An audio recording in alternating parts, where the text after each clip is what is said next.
किसी समय की बात है। एक गांव में एक बुद्धिमान वृद्ध साधु रहते थे। साधु हर दिन गंगा किनारे बैठकर प्रार्थना करते और जो भी उनके पास आता उसे जीवन की सच्चाई का मार्ग दिखाते। गांव के लोग साधु के उपदेश सुनने के लिए दूर दूर से आते थे। एक दिन एक युवा लड़का अर्जुन, जो अपने जीवन में दिशाहीन महसूस कर रहा था, साधु के पास आया। उसने कहा, गुरुदेव, मेरे जीवन में कई समस्याएं हैं। मैं मेहनत करता हूँ लेकिन फल नहीं मिलता। कभी अपने प्रियजनों से धोखा मिलता है तो कभी चिंता और भय मेरे मन को घेर लेते हैं। क्या आप मुझे इस अंधकार से बाहर निकाल सकते हैं? साधु ने मुस्कुराते हुए कहा, पुत्र, तुम्हारे प्रश्नों का उत्तर भगवद गीता में छिपा है। आओ, मैं तुम्हें उन उपदेशों के माध्यम से एक कहानी सुनाता हूँ जो जीवन को बदल सकते हैं। पहला उपदेश, कर्म का फल अवश्य मिलता है। साधु ने कहा, एक बार एक किसान ने समय पर बीज बोए और बड़ी लगन से अपने खेतों की देखभाल की। कुछ महीनों बाद उसकी फसल लहलहा उठी और उसने बहुत अनाज पाया। लेकिन उसका पड़ोसी आलसी था। उसने समय पर खेत जोतने की मेहनत नहीं की और उसकी फसल बर्बाद हो गई। साधु बोले, कर्म का फल अवश्य मिलता है, चाहे वो अच्छा हो या बुरा।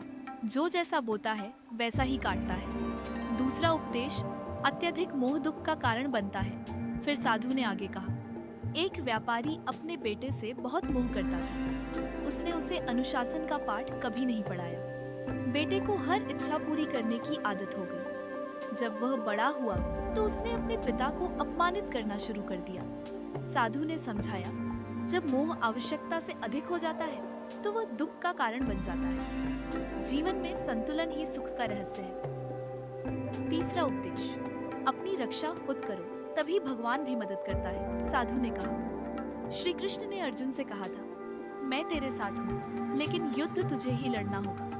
ठीक उसी तरह एक युवती ने आत्मनिर्भर बनने के लिए कठिन परिस्थितियों में भी पढ़ाई जारी रखी। जब उसने खुद संघर्ष किया तो सही समय पर उसे मार्गदर्शक भी मिला। याद रखना पुत्र, जो अपनी रक्षा खुद करता है उसकी मदद स्वयं भगवान करते हैं। चौथा उपदेश, वर्तमान में जियो, कल की चिंता मत करो। अर्जुन ने पूछा, गुरुदेव, मैं अक्सर अपने अतीत की गलतियों को लेकर पछताता हूँ और भविष्य की चिंता में घिरा रहता हूँ। इससे कैसे बचा जा सकता है? साधु बोले, एक छात्र ने परीक्षा में अच्छा प्रदर्शन नहीं किया और साल भर पछतावा करता रहा। जब अगली परीक्षा आई तो वह फिर असफल हो गया, क्योंकि उसने बीते हुए कल की चिंता में अपना आज खो दिया। पुत्र, भविष्य की चिंता और अतीत का पछतावा केवल दुख लाता है। खुशी सिर्फ वर्तमान में जीने में ही मिलती है। पांचवा उपदेश, अधर्म का विरोध करना धर्म है। साधु ने एक और कहानी सुनाई। गांव में एक साहूकार गरीबों से अत्यधिक ब्याज वसूलता था। एक युवा लड़के ने इस अन्याय का विरोध किया और गांव वालों को साहूकार के खिलाफ एकजुट किया। परिणाम स्वरूप साहूकार को अपना गलत धंधा बंद करना पड़ा। पुत्र, अधर्म का विरोध करना ही सच्चा धर्म है।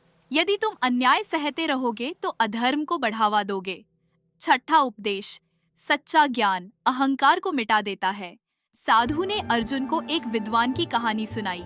एक विद्वान अपने ज्ञान का बहुत अहंकार करता था, लेकिन जब उसने एक साधारण किसान से जीवन की सच्ची शिक्षा पाई तो उसका अहंकार टूट गया। पुत्र, सच्चा ज्ञान विनम्रता लाता है और अहंकार को मिटा देता है। अहंकार का अंत ही सच्चे ज्ञान की शुरुआत है। सातवां उपदेश, सबसे बड़ा धोखा अपनों से ही मिलता है। अर्जुन ने पूछा, गुरुदेव, जब अपने ही लोग धोखा दें तब क्या करें? साधु ने जवाब दिया, एक व्यापारी ने अपने भाई को अपने व्यापार में साझेदार बनाया। भाई ने धीरे धीरे सारी संपत्ति हड़प ली और उसे धोखा देकर बाहर निकाल दिया। अपनों से सतर्क रहना सीखो, क्योंकि सबसे बड़ा धोखा अक्सर अपने ही देते हैं। आठवां उपदेश, मोह ही दुख का मूल है।